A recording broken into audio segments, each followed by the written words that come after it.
Alex Pereira came out of a meeting in Las Vegas and his manager was all smiles. Alex Pereira also was all smiles. We're very happy with the meeting, Alex says. I'm so happy, man. This meeting, should I tell them or no? And his manager says don't tell them, so we'll wait a little longer. Some think maybe he's going to heavyweight to fight Tom Aspinall. Some think maybe Khamzat Chimaev. The guy he should be fighting is probably Magomed Ankalaev. But what do you think Alex is so happy about? Let me know in the comments. AG Fight was saying Manel Kape and Brendan Royval will be main eventing the March 1st fight night card at the UFC Apex. The winner of that fight would eventually probably go on to fight for the title. Brendan Royval thought he was going to get his title shot. He said that Pantoja told him that you're next, but Manel Kape says he has to be quiet. He won't fight for the belt. It will be with me. He will do what we are telling him to do. March 1st main event. Confirming they're going to headline that fight night card at the Apex. Brendan Royval is ranked number 1 in the flyweight division and coming off a strong performance over Tyra. Kape is ranked number 6 and was on fire last weekend in Tampa during his fight with Bruno Silva. He asked Dana White several times afterwards for a title shot.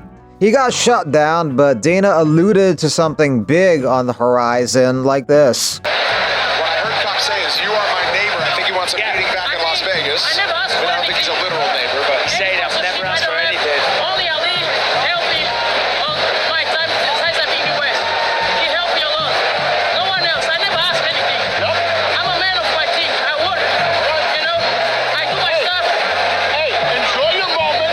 I'll come back in 5 minutes and we'll talk. Enjoy your moment. You and Dana White were having a conversation through the fence walls, and then Dana said, all right, enjoy your moment. 5 minutes, I'll meet you back and we'll talk. Did a conversation happen? Me and Dana, we are neighbors. We live 10 minutes away with each other. You know, if he don't get the conversation, you know, I'm going to his home. You know, I'm going to knock his door because we live in Summerlin, in Vegas, so it's easy. I'm catching him. Yeah, we had a nice conversation tonight. Yeah, he's like, you were like, yo, I'll meet you in 5 minutes. Yeah. Did you get to talk to him? And if so, how was that conversation? How do you know what we were talking about? That's fascinating. Yeah. He said, you know, this, that. I said, well, let's finish this one first. You got 5 more minutes. So, and he went out and he did it.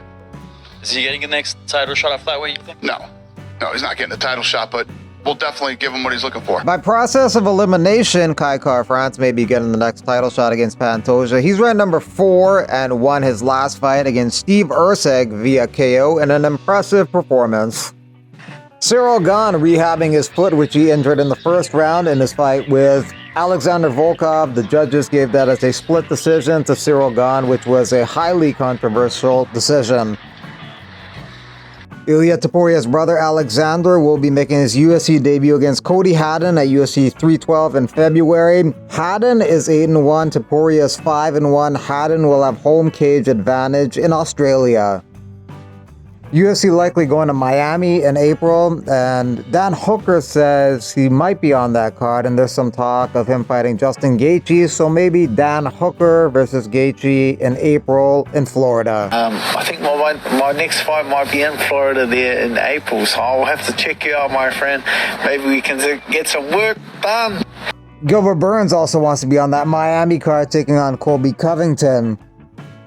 A random rumor that Dana White agrees to $30 million demand of John Jones to fight Tom Aspinall. Regardless, I think Aspinall becomes the undisputed champ next year. Either he's promoted to it after Jones vacates, or they fight and Aspinall takes that fight. Aside from Aspinall becoming the undisputed champ, maybe Umar beats Merab next month. Aside from that, I don't really see too many belts changing. Possibly Strickland beating Duplessis, because that fight's a coin flip. Sean Strickland training with Roy Nelson. Strickland says Roy is probably one of the best rounds. It usually escalates into a death match, LOL. Strickland fights February 8th against DDP. Roy Nelson fought last year in game-bred bare-knuckle MMA, and he lost the decision to Alan Belcher. Belcher just signed with the GFL in their heavyweight division. Tommy Fury says he has a bigger and better opponent than Darren Till. Fury actually pulled out because he thought Darren Till's gonna kick him in the head in a boxing match like this guy did. Darren Till still expects to compete next month on the 18th. At least he's training to do so, training hard. Got my ass handed to me in sparring. First time in a while, made me reflect. The guy's coming back all week. We'll keep you posted if I can get revenge. We don't run from adversity, we face it head on. My head is hurting. Some had Nicholas Mota having the upset of the year in the UFC when he knocked out Tom Nolan because he was a huge underdog in that fight. I don't think he's going to be an underdog anymore in fights because he's shown this year that he hits really hard. Whenever he connects, he hurts guys really badly.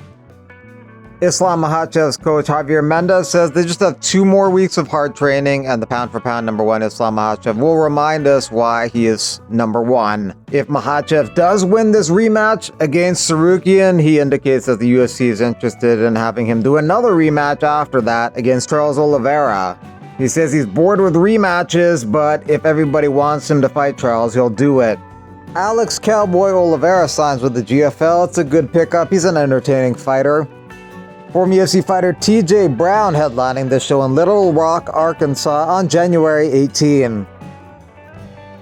Christine Faria trying to win her 8th fight in a row in BKFC Saturday in Hollywood, Florida.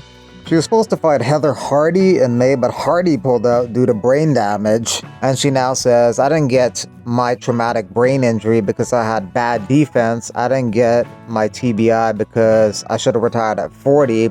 They can happen to anyone at any time. Stop playing about people's brains and what fighters risk.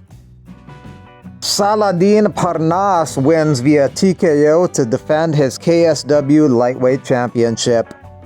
Marcin Held also got a first-round submission victory on that card. Francis Ngannou picking Fury to beat Usyk. Platinum Tequila coming soon. Adrian Yanez got kicked in the groin and double eye poked last weekend, and his vision is finally not blurry. PED suspensions this year from shortest to the longest, 4.5 months for Khalil Roundtree. It was attributed to a contaminated supplement. 6 months for Hamdi Abdel Wahab, who tested positive for exogenous testosterone, second offense in the UFC. He will be fighting at UFC Saudi Arabia in Riyadh on February 1st against Jamal Pogues. Also 6 months for Bruno Silva for drostanolone, a metabolite. It was deemed as likely unintentional. 1-year ban for the Russian Ronda Irina Alexieva, who tested positive for exogenous testosterone. 2-year ban for Luis Pajuelo, who tested positive for 19-norandrosterone, as well as exogenous testosterone. And a 4-year ban for Walt Harris, who tested positive for 3 different PEDs. He was sharing the same syringes as Rizwan Kuniev. Well, actually, he had 4 different PEDs, but he's fighting top 5 Curtis Blades soon. Thanks for watching. If you want to support the channel, you can via super thanks donations and channel memberships.